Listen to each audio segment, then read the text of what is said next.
எனக்கு அன்பான சகோதர சகோதரிகளே, இன்றைக்கு நம்ம வேதாகமத்திலிருந்து ஒரு வசனத்தை நம்ம தியானிக்க போகிறோம்.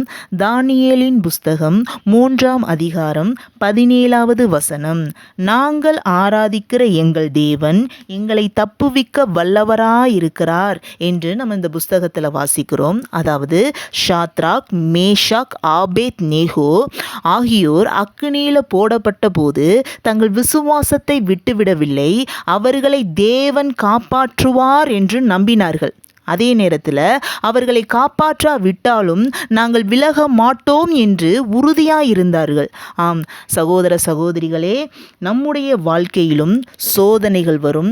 ஆனாலும் நம் தேவன் நம்மை காப்பாற்ற வல்லவர் என்று உறுதியாயிருக்க வேண்டும். ஷாத்ராக், மேஷாக், ஆபேத் நேகோ ஆகிய அக்கினிக்கு முன்பாக நின்றிருந்தார்கள். மனித ரீதியில் பார்த்தால் தப்புவிக்க வழியே இல்லை. ஆனாலும் அவர்கள் சூழ்நிலையை பார்க்கவில்லை, தேவனுடைய வல்லமையை பார்த்தார்கள். நாம் சேவிக்கிற தேவன் ஒரு சிலை அல்ல, ஜீவனுள்ள தேவன்.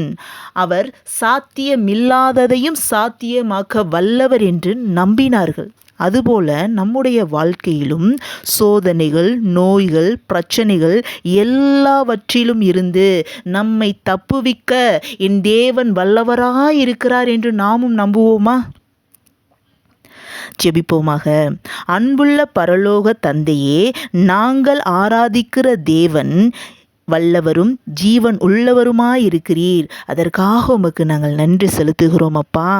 ஆண்டவரே, எங்கள் வாழ்க்கையிலும் இருக்கும் எல்லா சோதனைகளையும் பிரச்சனைகளையும் நீங்கள் அறிந்திருக்கிறீர்.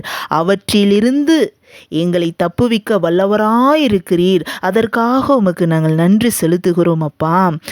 சாத்ராக், மேஷாக், ஆபேத் நேகோவை போல உறுதியான விசுவாசத்தை எங்களுக்கு தாரும். எங்கள் சூழ்நிலைகள் எப்படிப்பட்டதாயிருந்தாலும் உம்மை நம்பும் மனதை எங்களுக்கு தாரும். ஆண்டவரே, எங்கள் குடும்பம், வேலை, ஆரோக்கியம் எல்லாவற்றையும் உம்முடைய கையில் ஒப்பு கொடுத்து நாங்கள் செபிக்கிறோம் அப்பா. நீரே எங்களை காத்து வழிநடத்துவீராக. எப்பொழுதும் உம்மை ஆராதிக்கவும் உம்மில் நிலைத்திருக்கவும் எங்களுக்கு உதவி செய்யும். இயேசு கிறிஸ்துவின் நாமத்தில் நாங்கள் செபிக்கிறோம் எங்கள் நல்ல பிதாவே. ஆமீன், ஆமீன், ஆமீன்.